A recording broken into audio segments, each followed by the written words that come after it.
அனைவருக்கும் வணக்கம். Welcome to our channel. நாம் பார்த்திங்கன்னா இப்போது வரப்போகிற ஜூன் 15ஆம் தேதி குரூப் 1 எக்ஸாம் எழுத போகிறோம். அதே போல் ஜூலை 12ஆம் தேதி குரூப் 4 எக்ஸாம் நடக்க போகுது. ஸோ இந்த 2 எக்ஸாமுக்குமே பார்த்திங்கன்னா எல்லாருமே தீவிரமாக படிச்சுட்ருப்போம். ஸோ ரிவிஷன் பண்ணும்போது இப்போது 10th ஸ்டாண்டர்டில் பார்த்திங்கன்னா இந்த வீடியோவில் நம்ம பார்க்க போகிறது 10th ஸ்டாண்டர்டில் பாலிட்டியில் மொத்தம் 3 லெசன்ஸ் இருக்குது. 3 லெசன்ஸுமே லைன் பை லைன் ரொம்ப முக்கியமான கொஷின்ஸ் இருக்கக்கூடிய லெசன்ஸு. இந்த 3 லெசன்ஸையும் இந்த ஒரே வீடியோவில் நம்ம பார்க்கலாம்.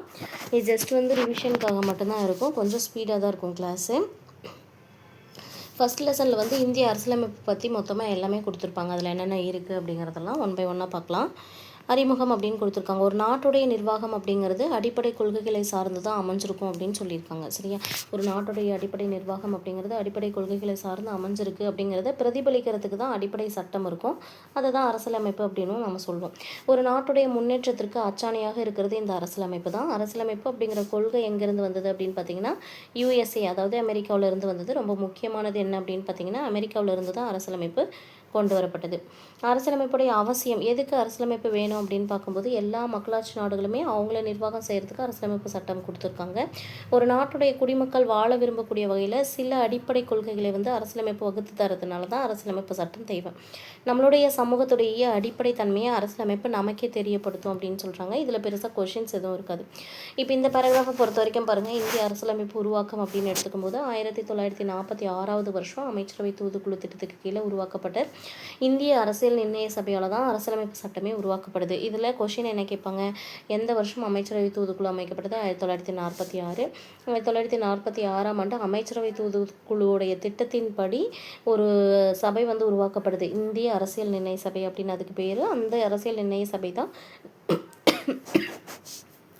நமக்கான அரசியலமைப்பை உருவாக்குறாங்க. இதில் எத்தனை பேர் இருந்தாங்க அப்படின்னு பார்த்தீங்கன்னா மொத்தமாக 389 பேர் இருந்தாங்க. கொஸ்டின்ஸ் ரொம்ப முக்கியமானது. அதில் 292 பேர் மாகாண பிரதிநிதிகள், 93 பேர் சுதேச அரசர்கள். அந்த சுதேச அரசர்கள் நியமனம் செய்திருப்பாங்க அந்த உறுப்பினர்களை. மாகாண முதன்மை ஆணையர் சார்பில் ஒரு 3 பேர் இருந்திருப்பாங்க. அதே போல் பலுசிஸ்தான் சார்பில் ஒருத்தவங்க மட்டும் இருந்திருப்பாங்க.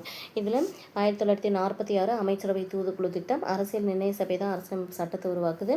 மொத்தம் 389 பேரில் 292 மாகாண பிரதிநிதிகள், 93 சுதேச அரசர்கள் நியமிக்கிற உறுப்பினர்கள், மாகாண முதன்மை ஆணையர் பேரில் 3 பேர், பலுசிஸ்தான் சேர்ப்பில் ஒருத்தவங்க, மொத்தமாக 389 பேர் இருக்காங்க. அரசியல் நிர்ணய சபை கூட்டம் நடத்துகிறாங்க. முதல் கூட்டம் எப்போது நடத்தப்படுது, அதோடைய தலைவர் என்ன அப்படிங்கிறதெல்லாம் ஒவ்வொன்றா பார்க்கலாம்.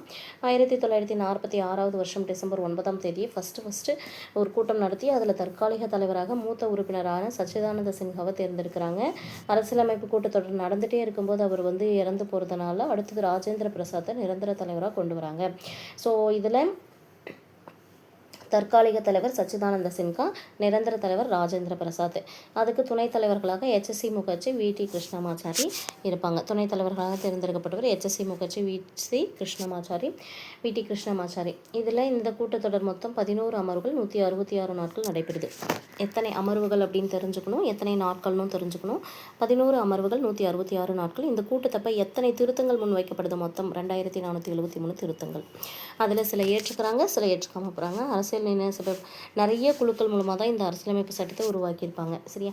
இந்திய அரசியலமைப்பு சட்டத்துடைய வரைவு குழுவுடைய தலைவராக இருந்தவங்க டாக்டர் BR அம்பேத்கர். அவருடைய தலைமையில் தான் அரசியலமைப்பு சட்டம் உருவானதுனால இந்திய அரசியலமைப்பின் தந்தை என்றே அறியப்படுகின்றார். வரைவு குழுவின் தலைவர், அரசியலமைப்பு சட்ட வரைவு குழுவின் தலைவர் யார் அப்படின்னு ஒரு கொஸ்டின் பார்த்து வச்சுக்கணும். BR அம்பேத்கர். இந்திய அரசியலமைப்பு சட்டம் உருவாக்கப்பட்டதுனால அவர் அவருடைய தலைமையில் உருவாக்கப்பட்டதுனால இந்திய அரசியலமைப்பு தந்தை என்று அழைக்கப்படுறாங்க. அடுத்த பேஜில் இந்திய அரசியலமைப்பு சட்டம் எழுத பிறகு என்ன பண்ணுவாங்கன்னா பொதுமக்கள், பத்திரிகைகள், அப்புறம் மாகாணங்களில் இருக்கக்கூடிய சட்டமன்றங்கள், இன்னும் பலர்கிட்ட விவாதத்துக்கு கொடுப்பாங்க. லாஸ்ட்டாக ஃபைனலைஸ் பண்ணி என்ன வரும் அப்படின்னு பார்த்தீங்கன்னா 22 பாகங்கள், 395 சட்டப்பிரிவுகள், 8 அட்டவணைகள், ஒரு முகவுரை அப்படின்னு சொல்லிட்டு அரசியலமைப்பு சட்டம் உருவாக்கப்படும்.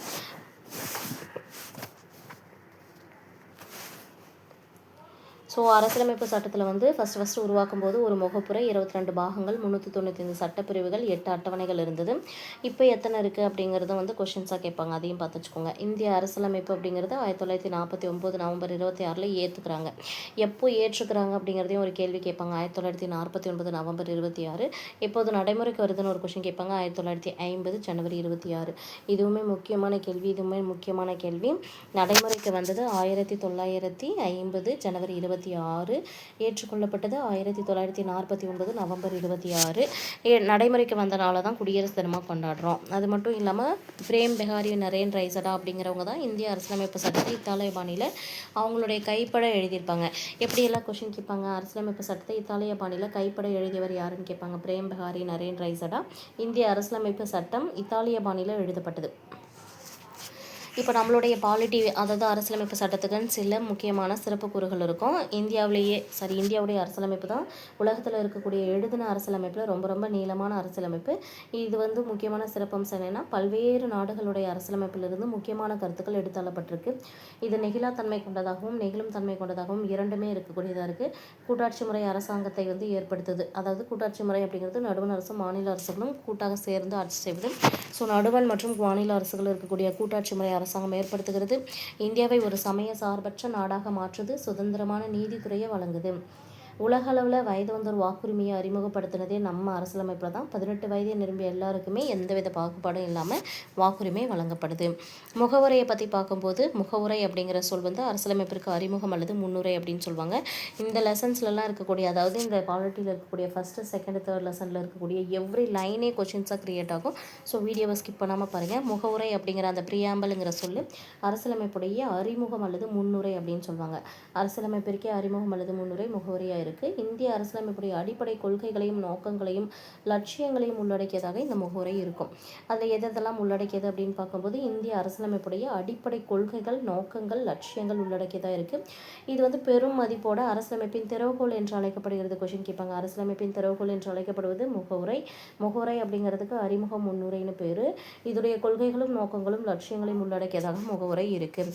1947 ஜனவரி 22 இந்திய அரசியல் நிர்ணய சபையால் ஏற்றுக்கொள்ளப்பட்ட ஒரு நேருடைய குறிக்கோள் தீர்மானத்தை பேஸ் பண்ணி தான் முகவுரை கொண்டு வரப்பட்டிருக்கோம்.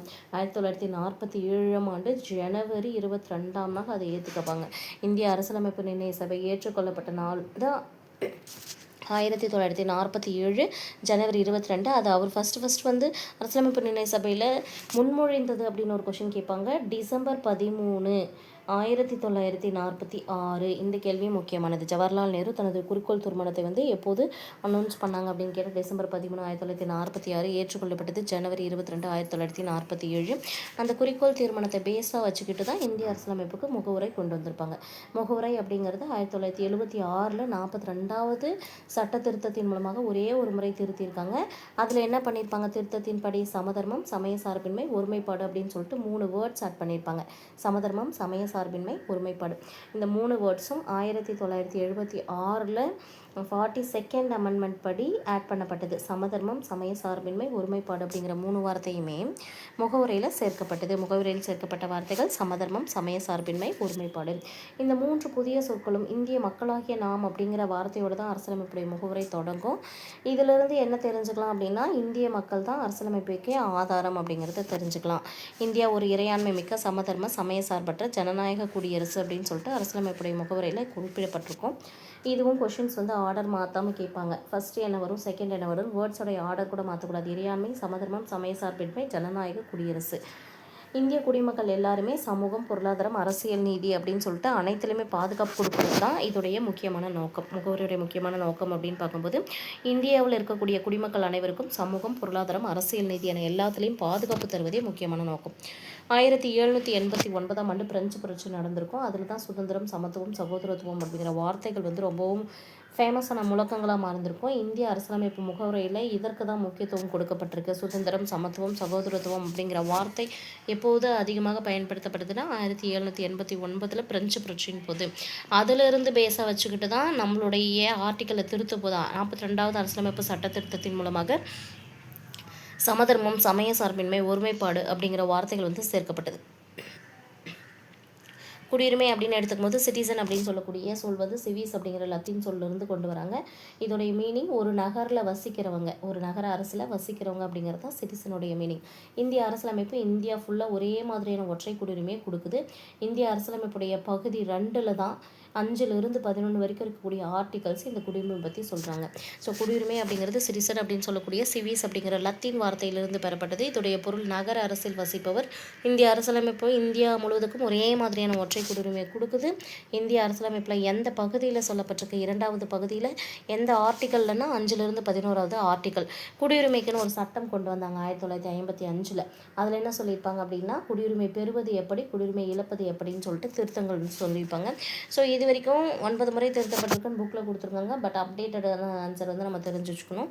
குடியுரிமை பெறுதல் அப்படிங்கிறது வந்து பார்த்திங்கன்னா, குடியுரிமை சட்டம் 1955 படி பின்வரக்கூடிய 5 வழிமுறைகளில் ஏதாவது ஒரு வகையில் குடியுரிமை பெறலாம். பிறப்பின் மூலமாக, அதாவது 1950 ஜனவரி 26 நம்மளுடைய குடியரசு தினம் இருக்கு இல்லையா, அதுக்கு பின்னாடி இந்த ஜனவரி 26 அன்னைக்கோ இல்லை அதுக்கு பின்னாடியோ இந்தியாவில் யார் பிறந்தாலுமே அவங்கள இந்திய குடிமகனாக கருதுறாங்க. அது வந்து பிறக்கிறதன் மூலமாக.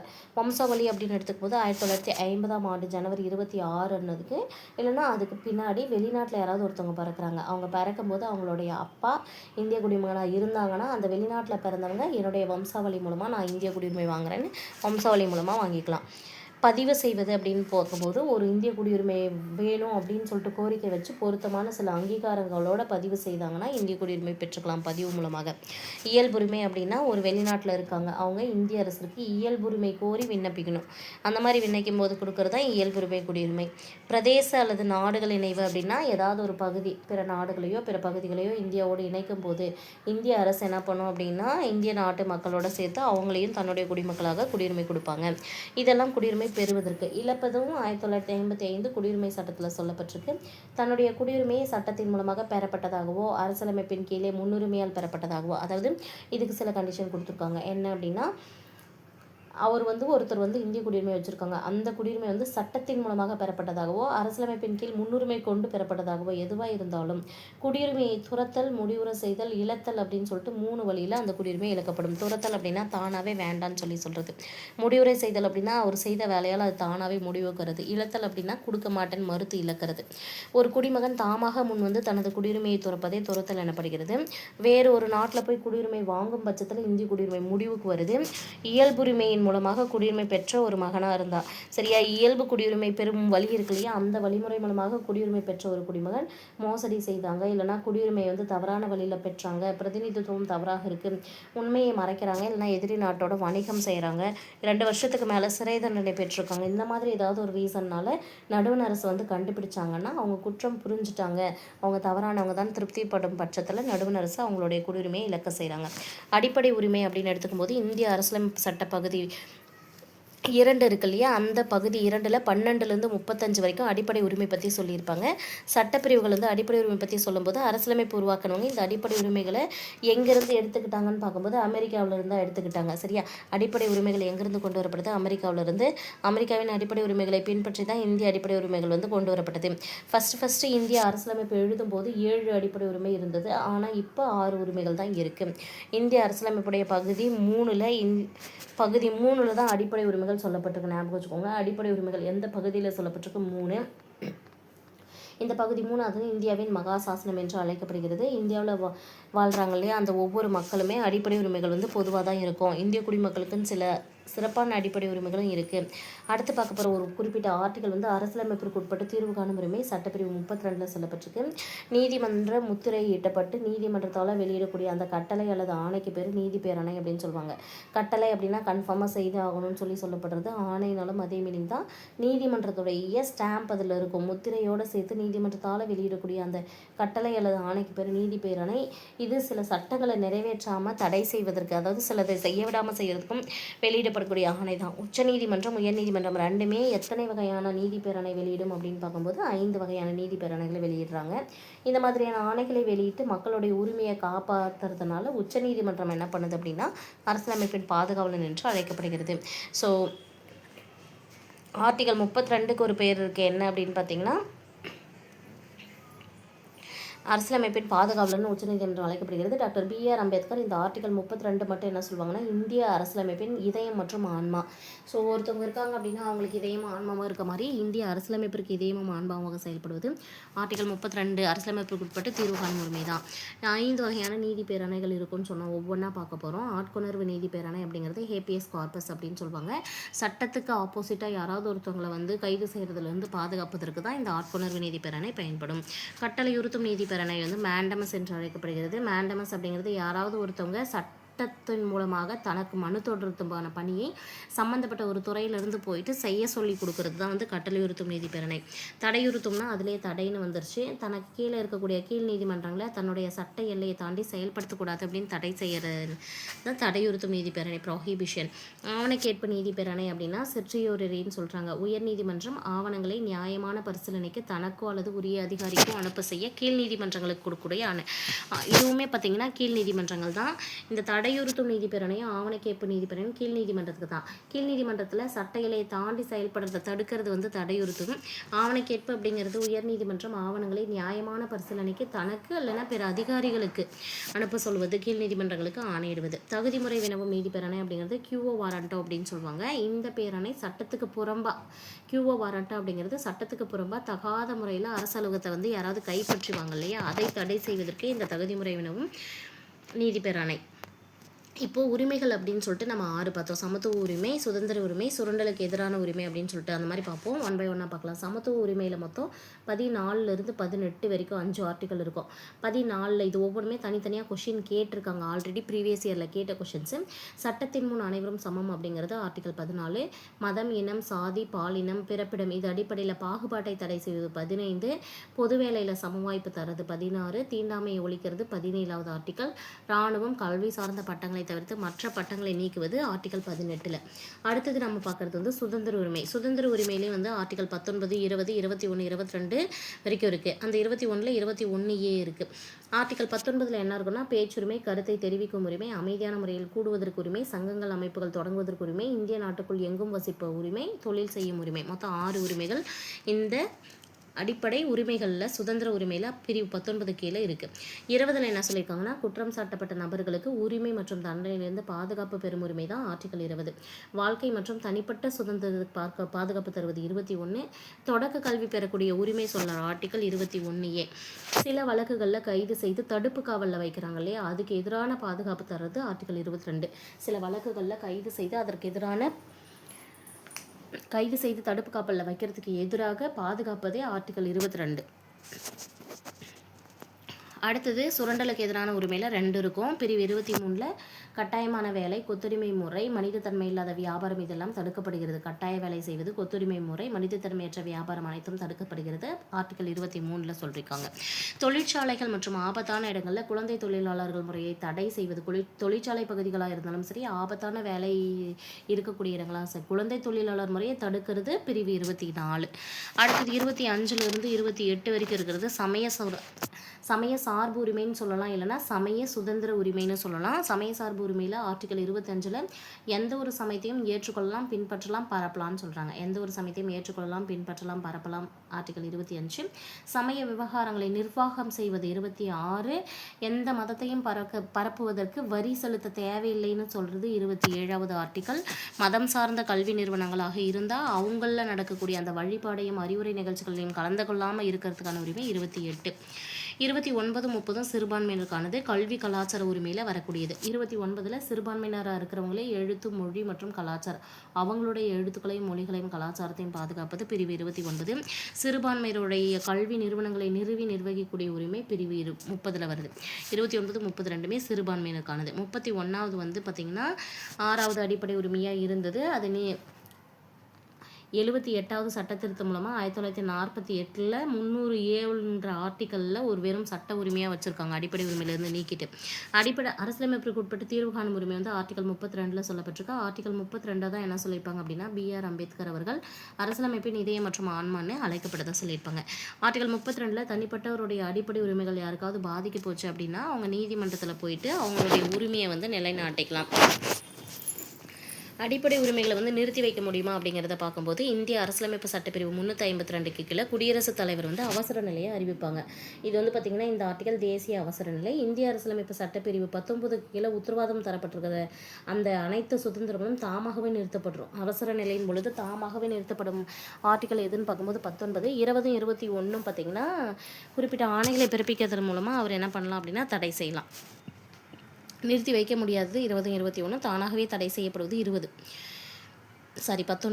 அரசு நெறிமுறையுறுத்தும் கோட்பாடுகள் அப்படின்னு எடுத்துக்கும்போது அரசு நெறிமுறையுறுத்தும் கோட்பாடுகள் அரசியலமைப்பு சட்டத்துடைய பகுதி 4ல் 36லேருந்து 51 வரைக்கும் தரப்பட்டிருக்கு.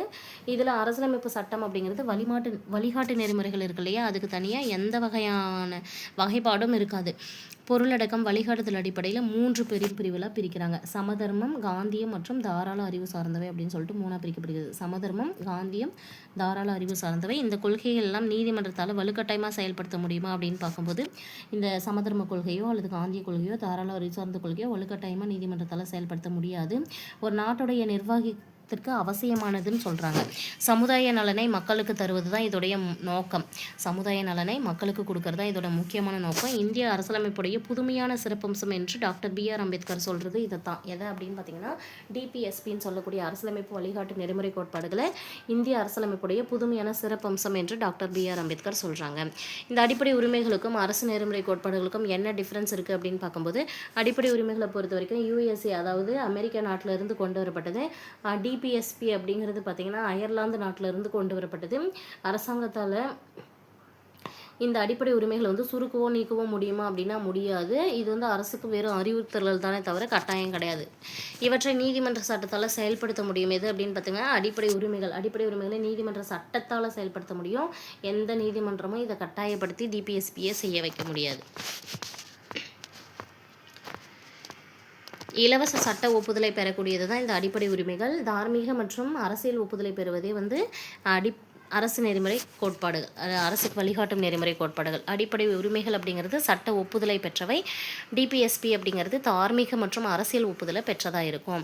இந்த உரிமைகள் எல்லாமே நாட்டுடைய அரசியல் ஜனநாயகத்தை வலுப்படுத்துறதுக்கு பயன்படுது. அடிப்படை உரிமைகள் எல்லாமே நாட்டின் அரசியல் ஜனநாயகத்தை வலுப்படுத்துது. அதுவே DPSP அப்படிங்கிறது வந்து அதில் இருக்கக்கூடிய கொள்கைகளை செயல்படுத்தும் போது சமுதாயம், பொருளாதாரம், ஜனநாயகம் வந்து உறுதிப்படுத்தப்படுகிறது. சமுதாய மற்றும் பொருளாதார ஜனநாயகம் உறுதிப்படுத்தப்படுகிறது. 2002 வருஷம் வந்து 86வது சட்ட திருத்தம் கொண்டு வந்திருப்பாங்க. அதன்படி தான் பிரிவு 45 திருத்தியிருப்பாங்க, 21 ஆட் பண்ணியிருப்பாங்க. தொடக்க கல்வி அடிப்படை உரிமையாக சேர்த்துருப்பாங்க. இந்த திருத்தம் மாநில அரசுகள் வந்து முன்பருவ மழலையர் கல்வி இருக்கு இல்லையா, 6 வயசு வரைக்கும் இருக்கிற குழந்தைகளுக்கு கண்டிப்பாக வந்து முன்பருவ மழலையர் கல்வியை கொடுக்கணும் அப்படின்னு சொல்லிட்டு சொல்லியிருக்கு. அடிப்படை கடமைகள் அப்படின்னு எடுத்துக்கும் போது பார்த்திங்கன்னா அடிப்படை கடமைகள் வந்து சோவியத் ரஷ்யாவிலிருந்து கொண்டு வரப்பட்டது. 1976ஆம் ஆண்டு சர்தார் ஸ்வரன் சிங் கமிட்டியை பேஸ் பண்ணி தான் அரசமைப்பு சட்ட திருத்தம் பண்ணி அதன் மூலமாக 1976ல் 42வது அரசியலமைப்பு சட்ட திருத்தத்தின்படி ஒவ்வொரு குடிமகனுக்கும் 10 அடிப்படை கடமைகள் சேர்த்திருப்பாங்க. 2002ல் 86வது சட்ட திருத்தத்தின்படி தான் 11வது அடிப்படை கடமையும் சேர்க்கப்பட்டிருக்கும். இந்த சட்ட திருத்தம் வந்து அரசியலமைப்பில் 4A அப்படிங்கிற ஒரு பகுதியை சேர்த்து புதிய பகுதியில் 51A அப்படிங்கிற ஒரு பிரிவை சேர்த்து அதில் 11 அடிப்படை கடமைகள் வந்து விலக்கியிருப்பாங்க. அடிப்படை கடமைகளுடைய பட்டியலை பார்க்கும்போது அந்த 11மே ஒவ்வொரு இந்திய குடிமகனும் அரசியலமைப்பு, அதன் கொள்கைகள், நிறுவனங்கள், தேசிய கொடி, தேசிய கீதம் ஆகியவற்றை மதிக்க வேண்டும். 2வது பாயிண்ட் பார்க்கும்போது சுதந்திர போராட்டத்திற்கு யாரெல்லாம் தூண்டுகோலாக இருந்தாங்களோ அவங்களுடைய நோக்கங்களை நாம் போற்றி வளர்க்கணும். இந்தியாவுடைய இறையாண்மை, ஒற்றுமை, ஒருமைப்பாடு இதை வந்து நம்ம பாதுகாக்கணும். தேச பாதுகாப்புக்காக தேவைப்படும் போதெல்லாம் போய் தேச பணியாற்ற தயாராக இருக்கணும். சமயம், மொழி, பிராந்திய அல்லது பகுதி சார்ந்த வேறுபாடுகளை மறந்து பெண்களை தரக்குறைவாக நடத்துகிற பழக்கத்தெல்லாம் நிராகரிச்சுட்டு பெண்களை கண்ணியத்தோடு காக்கணும் அப்படிங்கிற எண்ணங்களை மேம்படுத்தி இந்திய மக்கள் எல்லாரும் சகோதரத்துவத்தை வளர்த்துக்கணும். நம்மளுடைய உயர்ந்த பாரம்பரிய கலப்பு கலாச்சாரத்தை மதித்து நம்ம பாதுகாக்கணும். காடுகளாக இருந்தாலும் சரி, ஏரிகள், ஆறுகள், வனவிலங்குகள் மற்றும் பிற எந்த உயிரினங்களாக இருந்தாலுமே இயற்கை சுற்றுச்சூழலை பாதுகாக்கணும், மேம்படுத்தி அதை வாழும் சூழலை ஏற்படுத்தணும். அறிவியல் கோட்பாடு மனிதநேயம், ஆராய்ச்சி மனப்பான்மை மற்றும் சீர்திருத்தம் எல்லாமே வளர்க்கணும். வன்முறையை கைவிட்டுட்டு பொது சொத்துக்களை பாதுகாக்கணும். தனிப்பட்ட கூட்டு செயல்பாடுகள் என அனைத்து செயல்களிலுமே சிறந்ததை நோக்கி தான் நம்ம செயல்படணும். தேசத்துடைய நிலையான உயர்ந்த முயற்சி மற்றும் சாதனைக்காக தான் நம்ம உழைக்கணும். 6லேருந்து 14 வயசு வரைக்கும் இது வந்து பார்த்திங்கன்னா லாஸ்ட்டாக 2002ல் கொண்டு வரப்பட்ட 86வது திருத்த சட்டத்தின் மூலமாக சேர்க்கப்பட்டது. 6 முதல் 14 வரைக்கும் குழந்தைங்க இருக்காங்கன்னா அவங்க அனைவரும் கல்வியை பெறக்கூடிய வாய்ப்பை ஏற்படுத்தி தரணும். அதே கொடுத்துருக்காங்க பாருங்கள். 86வது அரசியலமைப்பு திருத்த சட்டம் 2002 கீழே 51A கீழே 11வது அடிப்படை கடமையை அறிமுகப்படுத்தினாங்க. இந்த பிரிவுக்கு கீழே அனைத்து இந்திய குடிமக்கள் அல்லது பெற்றோர்கள் 6லேருந்து 14 வயசு வரைக்கும் தங்களுடைய குழந்தைகளை கட்டாயமாக படிக்க வைக்கணும் அப்படிங்கிறத வற்புறுத்துறாங்க. அடுத்தது நடுவண் மற்றும் மாநில அரசுகளுக்கு உறவுகள் எப்படி இருக்குது அப்படின்னு பார்க்கும்போது சட்டமன்ற உறவுகளை பற்றி முதல்ல பார்க்கலாம். நடுவண் நாடாளுமன்றம் இந்தியா முழுசுக்கும் இல்லைன்னா இந்தியாவில் ஏதாவது ஒரு பகுதிக்கு சட்டம் இயற்றக்கூடிய அதிகாரத்தை பெற்றிருக்கும். இந்தியாவில் இருக்கக்கூடிய மாநிலங்களுக்கு மட்டும் இல்லாமல் யூனியன் பிரதேசங்களுக்கும் இது பொருந்தும். இந்திய அரசியலமைப்பில் எந்த அட்டவணையில் ஒவ்வொரு அரசுக்கும் என்ன இருக்குன்னு கொடுத்துருக்காங்க அப்படின்னா, நடுவண் மாநில அரசுகளுக்கிடையே அதிகார பகிர்வு பற்றி சொல்கிறது தான் 7வது அட்டவணை. அது நடுவண் பட்டியல், மாநில பட்டியல், பொது பட்டியல்னு சொல்லிட்டு 3ஆக பிரிப்பாங்க. அந்த 3 பட்டியல்களில் இப்போ பார்த்திங்கன்னா 100, 61, 52 இதுதான் மத்திய பட்டியல், மாநில பட்டியல், பொது பட்டியலில் இருக்கக்கூடியது. நடுவண் அரசுக்கு சொந்தமான பட்டியலாக இருந்ததுன்னா அதில் நடுவண் அரசு தான் நாடாளுமன்றம் சட்டம் ஏற்றும். மாநில அரசுக்கு சொந்தமான பட்டியலில் மாநில சட்டமன்றம் சட்டம் ஏற்றும். நாடாளுமன்றம் மாநில பொதுப்பட்டியலில் இருந்துச்சுன்னா இரண்டுமே சட்டம் ஏற்றும். ஆனால் நடுவண் அரசுக்கும் இல்லை மற்ற மாநில அரசுக்கு இடையே ஏதாவது வாக்குவாதம் வருது அப்படிங்கிற பட்சத்தில் நடுவண் அரசு சொல்கிற சட்டம் தான் இயற்றுதல் செல்லும். தற்போது இருக்கக்கூடிய அதிகார பகிர்வு இங்கே கொடுத்துருக்காங்க பாருங்கள். 100 துறைகள், 61 துறைகள், 52 துறைகள். இதில் பார்த்திங்கன்னா 42வது அரசியலமைப்பு சட்ட திருத்தம் ஆர்டிக்கல் திருத்தும் போதே பார்த்திங்கன்னா 5 துறைகளை தூக்கி பொதுப்பட்டியலுக்கு மாற்றுவாங்க. அது என்னென்னு பார்க்கும்போது கல்வி, காடுகள், எடைகள் மற்றும் அளவீடுகள், பறவைகள், வனவிலங்குகள் பாதுகாப்பு.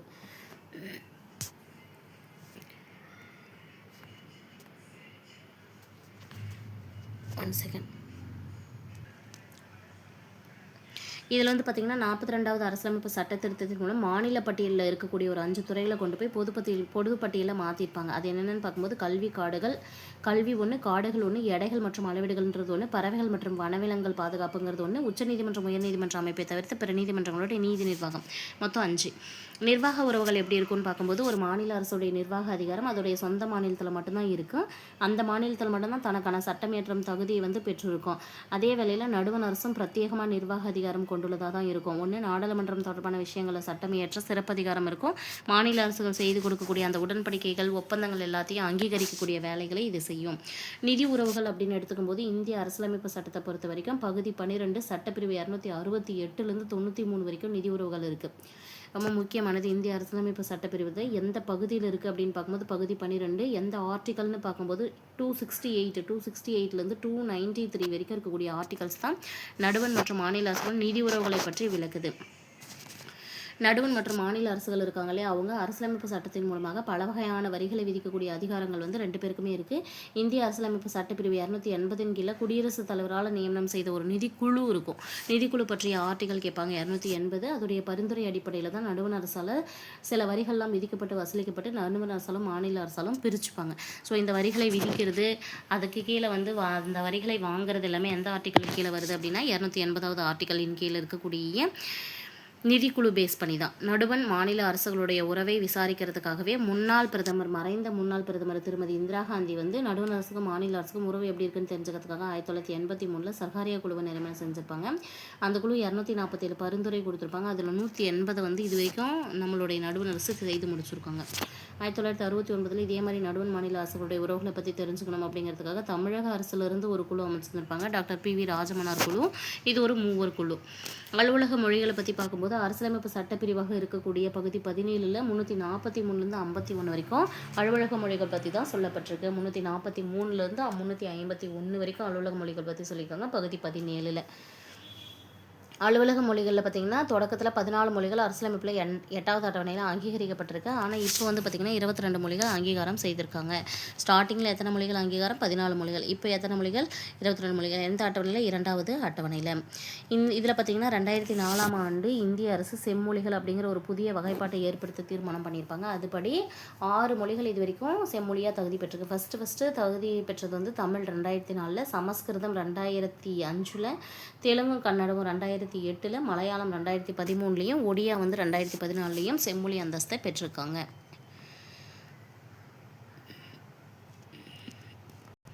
அவசரகால ஏற்பாடுகள் அப்படின்னு பார்க்கும்போது தேசிய அவசர நிலை 352வது ஆர்டிக்கல் இருக்குது. போர் ஏற்படும் போதோ அல்லது வெளிநாட்டர் நம்ம நாட்டை ஆக்கிரமிக்கும் போதோ அல்லது ஆயுதம் ஏந்தி புரட்சி செய்யும் போதோ உடனடியான ஆபத்து அல்லது அச்சுறுத்தல்கள் காரணமாக இந்தியாவுடைய பாதுகாப்புக்கு ஆபத்து ஏற்பட்டுச்சுன்னா குடியரசுத் தலைவர் என்ன பண்ணுவாங்கன்னா அரசியலமைப்பு சட்டப்பிரிவு 352 பேஸ் பண்ணி அவசர நிலையை அறிவிக்கலாம். போர் அல்லது வெளிநாட்டவர் ஆக்கிரமிப்பின் காரணமாக அவசர நிலை அறிவிச்சா அது வெளிப்புற அவசர நிலைன்னு சொல்கிறாங்க. அதுவே உள்நாட்டில் இருக்கக்கூடியவங்க ஆயுதம் தாங்கி கிளர்ச்சி செய்தாங்கன்னா அது உள்நாட்டு அவசர நிலைன்னு சொல்லப்படுது. இது வரைக்கும் நம்ம நாட்டில் அவசர நிலை பாருங்கள் 1962, 71, 75 மொத்தம் 3 ஆண்டுகளில் வந்து அறிவிக்கப்பட்டிருக்கு. மாநில அவசர நிலையை பொறுத்த வரைக்கும் 356வது ஆர்டிக்கல் தான் ரொம்ப முக்கியமானது. ஒரு மாநிலத்தில் மாநில அரசை வந்து அதோடைய அரசை கட்டுப்படுத்த முடியாத சூழல் ஏற்படும் போது அரசியலமைப்பில் சில விதிகளுக்கு உட்பட்டு ஆளுநர் ஒரு அறிக்கையை அனுப்புவார். அந்த அறிக்கைப்படி குடியரசுத் தலைவர் அரசியலமைப்பு சட்டப்பிரிவு 356 பயன்படுத்தி அவசர நிலையை அறிவிச்சிருவாங்க. அந்த அவசர நிலையில் என்ன இருக்கும் அப்படின்னு பார்க்க 352 படி தான் நடைமுறையில் இருந்தாலுமே அல்லது தேர்தல் ஆணையம் சட்டமன்ற தேர்தலை நடத்த உகந்த சூழல் இல்லை அப்படிங்கிற பட்சத்திலேயோ ஓராண்டு தாண்டி கூட தொடரலாம். அதிகபட்சமாக அவசர நிலைய காலம் அப்படின்னு மேக்சிமம் எடுத்துக்கும் போது 3 ஆண்டுகள் தான் இருக்க முடியும். மாநிலம் குடியரசுத் தலைவர் சார்பாக ஆளுநரால் தான் நியமனம் செய்யப்படும், நிர்வாகம் செய்யப்படும். சரியா? குடியரசுத் தலைவர் நேரடியாக வந்து அவசர நிலை அனௌன்ஸ் பண்ணும்போது நம்ம மாநிலங்களை வந்து ஆட்சி செய்ய முடியுமா அப்படின்னு பார்க்கும்போது கிடையாது. குடியரசுத் தலைவருடைய பேரில் ஆளுநர் வந்து ஆட்சி செய்ய முடியும். அதை தான் கொடுத்துருக்காங்க. 1951 பஞ்சாப் மாநிலத்தில் தான் குடியரசுத் தலைவர் ஆட்சி வந்து நடைமுறைப்படுத்தப்படுது. இந்தியாவிலே ஃபஸ்ட்டு பஞ்சாபில் தான் குடியரசுத் தலைவர் ஆட்சி நடைமுறைப்படுத்தப்படுது. நிதி சார்ந்த அவசர நிலை அப்படிங்கிறது 360வது ஆர்டிக்கலில் சொல்லப்பட்டிருக்கு. நிதியுடைய நிலைத்தன்மை, இந்தியாவுடைய கடன் தன்மை, இந்தியாவுடைய பகுதிகள் எல்லாமே ஆபத்தில் இருக்கிறதுனால அரசியலமைப்பு சட்டப்பிரிவு 360க்கு கீழே குடியரசுத் தலைவர் வந்து என்ன பண்ணுறாரு அப்படின்னா நிதி சார்ந்த அவசர நிலையை பிறப்பிக்கலாம். இந்த மாதிரியான அவசர நிலையில் நடுவண் மற்றும் மாநில அரசு ஊழியர்கள் இருக்காங்க இல்லையா, அவங்க எந்த வகுப்பாக இருந்தாலும் அவங்களுடைய ஊதியம், படிகள், உச்சநீதிமன்ற உயர்நீதிமன்ற நீதிபதிகளுக்கான ஊதியம், அவங்களுக்கான குடியரசுத் தலைவருக்கு அந்த மாதிரி எல்லாமே ஒரு குடியரசுத் தலைவர் ஒரு ஆணை போட்டாங்கன்னாவே குறைச்சிருவாங்க. இந்த வகையான அவசர நிலை இது வரைக்கும் நம்ம நாட்டில் வந்து ஏற்படுத்தப்படலை. அரசியலமைப்பை நம்ம திருத்தணும் அப்படிங்கிற பட்சத்தில் அரசியலமைப்பு சட்ட திருத்தத்தை பற்றி அமெண்ட்மெண்ட் அப்படிங்கிற வார்த்தையை பார்த்திங்கன்னா மாற்றம், மேம்படுத்துதல், சிறுமாறுதல் அப்படிங்கிறத குறிக்கும்னு கொடுத்துருக்காங்க. அமெண்ட்மெண்ட் அப்படிங்கிற வார்த்தை எது குறிக்கும்? மாற்றம், மேம்படுத்துதல் மற்றும் சிறுமாறுதல் அப்படிங்கிறது அரசியலமைப்புடைய சட்டத்தில் பகுதி 20 368வது ஆர்டிக்கலில் தான் இந்த சட்ட திருத்தத்தை பற்றி சொல்லியிருக்காங்க. இந்த சட்ட திருத்தத்தில் பின்பற்றும் முறைகள் மற்றும் திருத்தங்கள் எல்லாமே வந்து நாடாளுமன்றத்துடைய அதிகாரங்கள் பற்றி 368வது ஆர்டிக்கலில் சொல்லப்பட்டிருக்கு. அரசியலமைப்பு சட்ட திருத்தம் நம்ம செய்யும் போது என்ன மாதிரியான வழிமுறைகள்லாம் பின்பற்றணும் அப்படின்னு கேட்டிங்கன்னா நாடாளுமன்றத்துடைய 2 அவையிலையுமே அரசியலமைப்பு சட்ட திருத்த மசோதாவை நம்ம அறிமுகப்படுத்தலாம். மக்களவையோ இல்லது மாநிலங்களவையோ எதுலேயுமே வந்து நாடாளுமன்றத்துடைய 2 அவையிலையுமே அரசியலமைப்பு சட்ட திருத்த மசோதாவை அறிமுகப்படுத்தலாம். நாடாளுமன்றத்துடைய ஒவ்வொரு அவையிலையும் அவையுடைய ஒட்டுமொத்தமான உறுப்பினர்களில் பெரும்பான்மை உறுப்பினர்கள் வந்து அவைக்கு வந்து வாக்கு போட்டு 3/2 பங்கு குறையாமல் வாக்களிக்கும் போது தான் மசோதாவுக்கு ஆதரவு கொடுத்தாங்கன்னா மட்டும் குடியரசுத் தலைவர் ஒப்புதலுக்கு அனுப்பப்படும். குடியரசுத் தலைவர் ஒப்புதல் கொடுத்த பிறகு மசோதா திருத்தி சொற்களோட அரசியலமைப்பில் ஏற்றுக்கப்படுது. நாடாளுமன்றத்தால் மட்டும்தான் அரசியலமைப்பு சட்ட திருத்தத்தை கொண்டு வர முடியும் அப்படின்னு சொல்லியிருக்காங்க. மாநில சட்டமன்றத்தால் அரசியலமைப்பில் எந்த ஒரு சட்ட திருத்தத்தையும் கொண்டு வர முடியாது.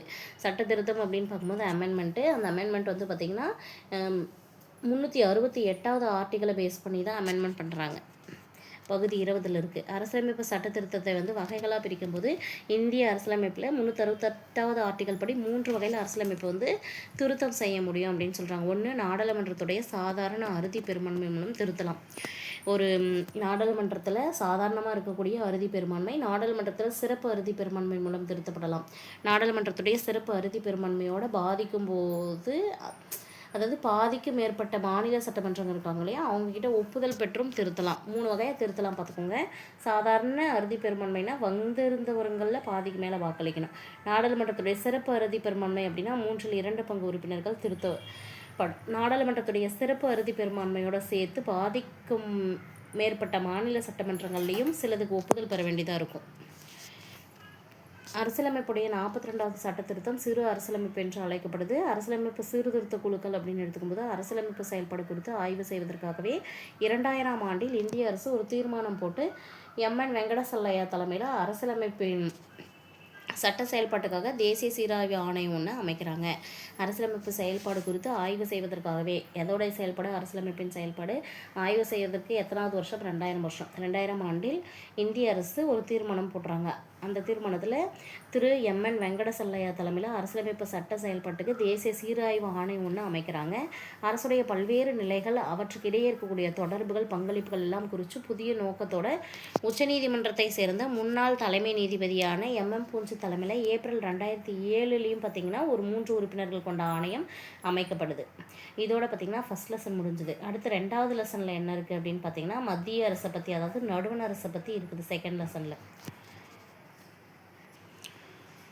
ஸோ செகண்ட் லெசன் பார்த்திங்கன்னா நடுவண் அரசு ஃபுல் அண்ட் ஃபுல் சென்ட்ரல் கவர்மெண்ட்டை பற்றி தான் இருக்கும். இந்திய நாட்டுடைய உயர்ந்த அரசாங்க அமைப்பாக இருப்பது நடுவண் அரசு தான். இதோடைய தலைமை எங்கே இருக்குதுன்னு கேட்பாங்க, புதுதில்லியில் இருக்குது.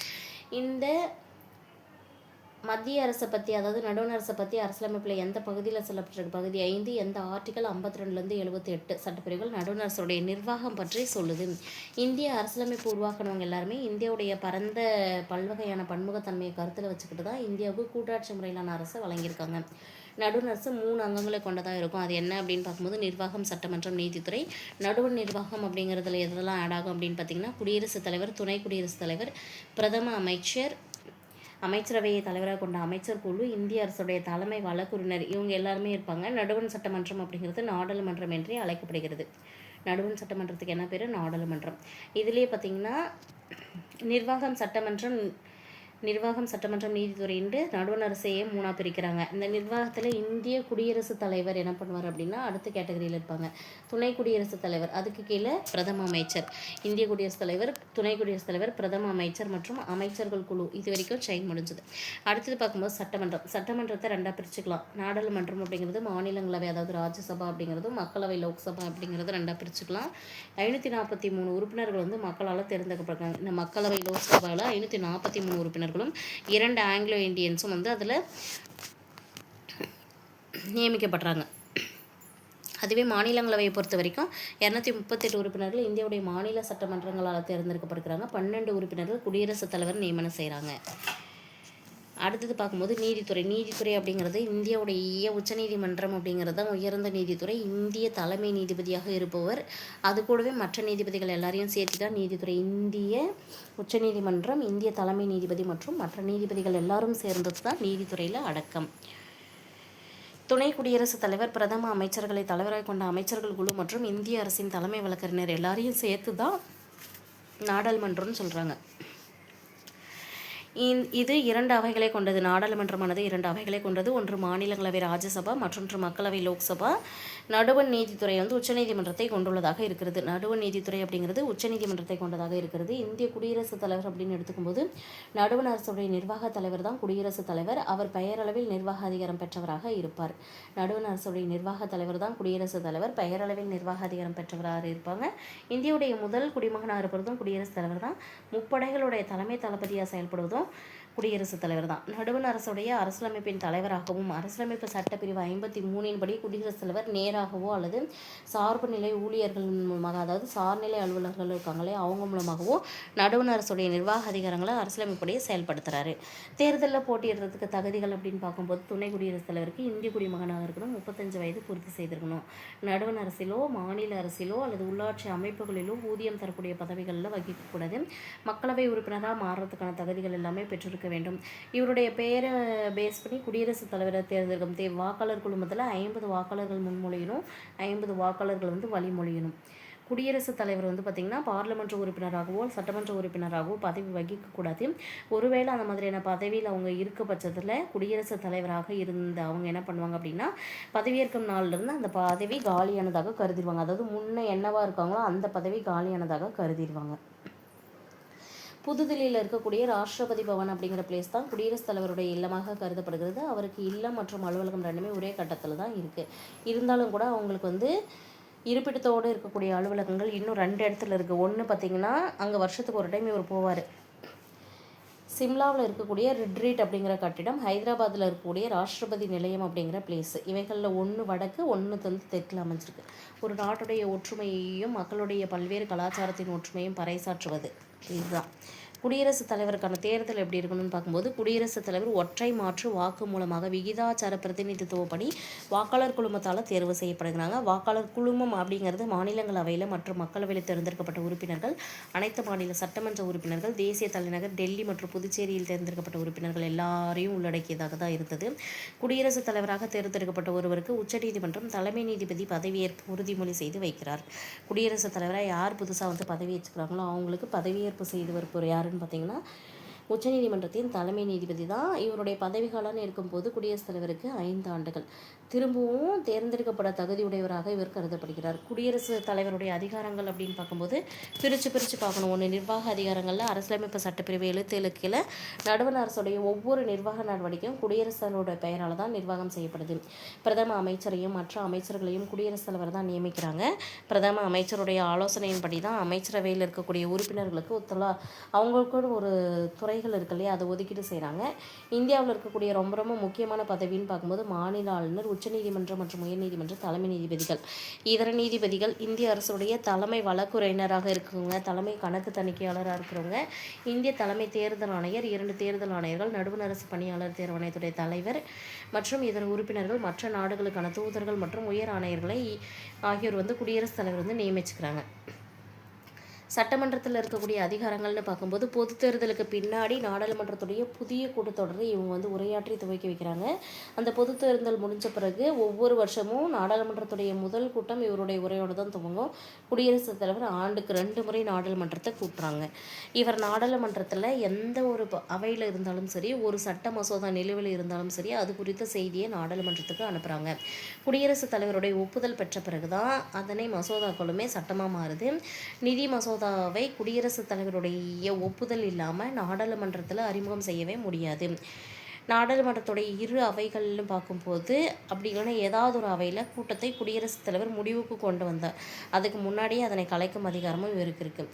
இங்கே பார்த்திங்கன்னா 12 உறுப்பினர்கள் இலக்கியம், அறிவியல், விளையாட்டு, கலை மற்றும் சமூக பணி ஆகிய துறைகளில் சிறந்து விளங்கும் 12 நபர்களை குடியரசுத் தலைவர் மாநிலங்களவைக்கு நியமனம் செய்கிறாங்க. ஆங்கிலோ இந்தியன் சமூகத்தை சேர்ந்த 2 நபர்கள் மக்களவையில் போதுமான பிரதிநிதித்துவம் இல்லை அப்படிங்கிற கருத்து பட்சத்தில் குடியரசுத் தலைவரை நியமிக்கிறாங்க. நிதி அதிகாரங்கள்னு பார்க்கும்போது நடுவண் அரசின் ஆண்டு வரவு செலவு திட்டத்தை குடியரசுத் தலைவர் அனுமதி பெற்ற பிறகே நடுவண் நிதி அமைச்சர் மக்களவையில் சமர்ப்பணம் செய்கிறாங்க. இந்திய அரசியலமைப்பு சட்டம் இருக்கு இல்லையா, அது இந்திய அவசரகால நிதியினை குடியரசுத் தலைவரிடம் அளித்துள்ளது. அவருடைய பரிந்துரை பேஸ் பண்ணி தான், அவங்க இல்லைனா எந்த ஒரு மானிய கோரிக்கையும் கொண்டு வந்திருக்க முடியாது. இந்தியாவுடைய அவசரகால நிதியிலிருந்து அரசுடைய எதிர்பாராத செலவினங்களை மேற்கொள்ளக்கூடிய அதிகாரம் இருக்குது.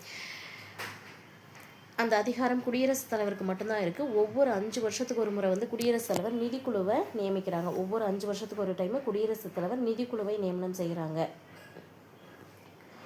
நீதி அதிகாரங்கள்னு எடுத்துக்கும்போது இந்திய அரசியலமைப்பு சட்டத்தில் இருக்கக்கூடிய 72வது ஆர்டிகளை பேஸ் பண்ணி நீதிமன்றத்தால் தண்டனை பெற்ற ஒருவரை தண்டனையை குறைக்கலாம், ஒத்திவைக்கலாம், அல்லது தண்டனையிலிருந்து விடுதலை தரலாம், மன்னிப்பு வழங்கலாம்.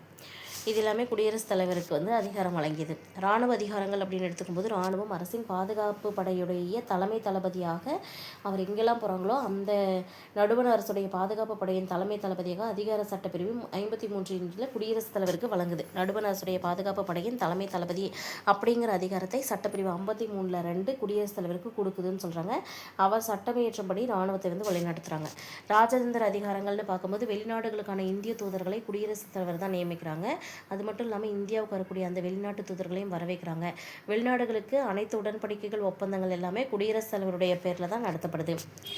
நெருக்கடி நிலை அதிகாரங்கள்னு எடுத்துக்கும்போது நெருக்கடி நிலையை அறிவிக்கக்கூடிய அதிகாரம் 352வது சட்டப்பிரிவிலும், மாநில அரசை கலைக்கக்கூடிய அதிகாரம் 356வது சட்டப்பிரிவிலும், நிதி நெருக்கடி அப்படிங்கிறது 360லும் சொல்லப்பட்டிருக்கு. கேரளா மற்றும் பஞ்சாப் மாநிலங்களில் இதுவரைக்கும் 9 முறை குடியரசுத் தலைவர் ஆட்சியை நடைமுறைப்படுத்துகிறாங்க. குடியரசுத் தலைவர் எப்படியெல்லாம் நீக்கப்படுறாங்கன்னு பார்க்கும்போது குடியரசுத் தலைவர் தன்னுடைய பணித்துறப்பு கடிதத்தை கொண்டு போய் துணை குடியரசுத் தலைவருடைய கையில் கொடுத்துட்டு வரலாம். அவர் சட்டப்பிரிவு 61 கீழ் அரசியலமைப்பை மீறிய குற்றச்சாட்டு நிரூபிக்கிறதன் மூலமாக பதவி நீக்கம் செய்யப்படலாம். இவருக்கு எதிராக இந்த குற்றச்சாட்டானது நாடாளுமன்றத்துடைய 2 அவைகளிலும் தீர்மானமாக கொண்டு வராங்க அப்படின்னா அதை நிறைவேற்ற வேணும். மேலும் அவைக்கு வருகை புரிஞ்சவங்களில் 4 பங்குக்கு குறையாமல் ஆதரவு தெரிவிக்கணும்னு சொல்கிறாங்க. குடியரசுத் தலைவர் பொறுத்த வரைக்கும் தன்னுடைய பதவிக்காலம் முடிஞ்ச உடனே அவங்க என்ன பண்ணுவாங்கன்னா பிறர் பதவியேற்கும் வரை அப்பதவியில் தொடரலாம். துணை குடியரசுத் தலைவராக முதல்ல யார் இருந்திருப்பாங்கன்னா ராதாகிருஷ்ணன். அரசியலமைப்புடைய 63வது சட்டப்பிரிவு துணை குடியரசுத் தலைவரை பற்றி சொல்லுது. நாட்டோட 2வது உயர்ந்த பதவி. அது மட்டும் இல்லாமல் துணை குடியரசுத் தலைவர் அப்படிங்கிறதே வந்து பார்த்திங்கன்னா ஒரு சிறப்பான பதவி தான். அலுவலக முன்னுரிமைப்படி பார்க்கும்போது குடியரசுத் தலைவருக்கு பின்னாடி நடுத்தர நிலையில் அடுத்த நிலையில் இருக்கக்கூடியது துணை குடியரசுத் தலைவர் பதவி. இந்த பதவி அமெரிக்க துணை குடியரசுத் தலைவருடைய பதவி மாதிரி தான் இருக்கும். நாட்டுடைய அரசாங்க நடவடிக்கைகளில் தொடர்ச்சியாக நடைபெறுவதற்கு வந்து இந்த பதவி உருவாக்கப்பட்டிருக்கு. தேர்தலில் போட்டியிடுறதுக்கு துணை குடியரசுத் தலைவருக்கு பார்த்திங்கன்னா இந்திய குடிமகனாக இருக்கணும், 35 வயசு அடைஞ்சவங்களாக இருக்கணும், எந்த ஒரு லாபம் தரக்கூடிய பதவியிலும் இருக்கக்கூடாது, மத்திய மாநில மற்றும் உள்ளாட்சி அமைப்புகளில் ஊதியம் பெறும் பதவியிலும் இருக்கக்கூடாது. மாநிலங்களவையுடைய உறுப்பினராக மாறுறதுக்கு மற்ற தகுதிகள் எல்லாமே பெறப்பட்டிருக்கணும். மாநிலங்களவையுடைய உறுப்பினரான தகுதி இருந்தால் தான் அவங்க துணை குடியரசுத் தலைவர் தகுதியாக இருக்கும். தேர்தல் மற்றும் பதவிக்காலம் அப்படின்னு எடுத்துக்கும் போது ஆர்டிகல் 66ல் 1 படி தான் குடியரசுத் தலைவர் மாதிரி தான் துணை குடியரசுத் தலைவருக்கும் மக்களால் நேரடியாக தேர்ந்தெடுக்கப்படுவாங்க. மறைமுக தேர்தல் மூலமாகவும் தேர்ந்தெடுக்கப்படுறாங்க. துணை குடியரசுத் தலைவருடைய பதவிக்காலம் அப்படின்னு எடுத்துக்கும் போது 5 ஆண்டுகள். பதவிக்காலம் முடியறதுக்கு முன்னாடியே பணியை துறக்கலாம், இறந்து போகலாம், பணி நீக்கம் செய்யலாம். இந்த காரணங்களால் அவருடைய பதவி முடிவுக்கு கொண்டு வரப்படும். அவர் வந்து மீண்டும் துணை குடியரசுத் தலைவராக வர்றதுக்கு ஆர்வம் இருந்தாலும் வரலாம். குடியரசுத் தலைவர் மற்றும் துணை குடியரசுத் தலைவர் பதவிகள் ஒரே சமயத்தில் காலியாகும் பட்சத்தில் உச்சநீதிமன்ற தலைமை நீதிபதி இருக்காங்களே அவங்க குடியரசுத் தலைவருடைய பணிகளை செயல்படுத்துவாங்க. 1969ஆம் வருஷம் இந்த மாதிரி ஒரு சுச்சுவேஷனில் நீதிபதி எம் ஹிதயத்துல்லா அப்படின்னு சொல்கிறவங்க குடியரசுத் தலைவராக இந்த மாதிரி நியமிக்கப்பட்டிருக்காங்க.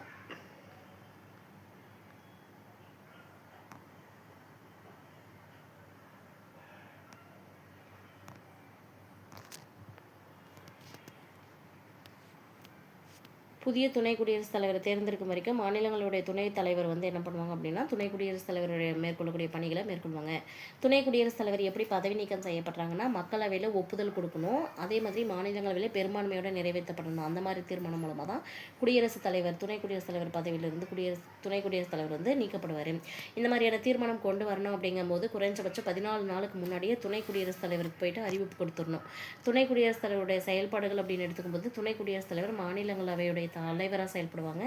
மாநிலங்களவையில் நடக்கக்கூடிய நடவடிக்கைகளை முறைப்படுத்துவாங்க. அதே போல் மாநிலங்களுடைய மரபு ஒழுங்குமுறைகளை தீர்மானிப்பாங்க. மாநிலங்களவையுடைய தீர்மானம் கேள்விகளை அனுப்புறதுலாம் முடிவு செய்வாங்க. மிகப்பெரிய பிரச்சனை அப்படிங்கிற சமயத்தில் தான் அவையுடைய நடவடிக்கைகளை அவங்க வந்து ஒத்தி வச்சுட்டு அப்படி இல்லைன்னா முடிவுக்கு கொண்டு வந்து அதை வந்து பிரச்சனைகளை தீர்வு காண்பாங்க. குடியரசுத் தலைவர் உடல்நலக் குறைவாலேயோ தன்னுடைய கடமைகளை ஆற்ற முடியாத சூழ்நிலையாக இருக்கும்போதோ அல்லது நாட்டில் இல்லாத போதோ துணை குடியரசுத் தலைவர் அதிகபட்சம் 6 மாத காலத்துக்கு அவங்களுடைய பணியை கவனிச்சிக்க முடியும்.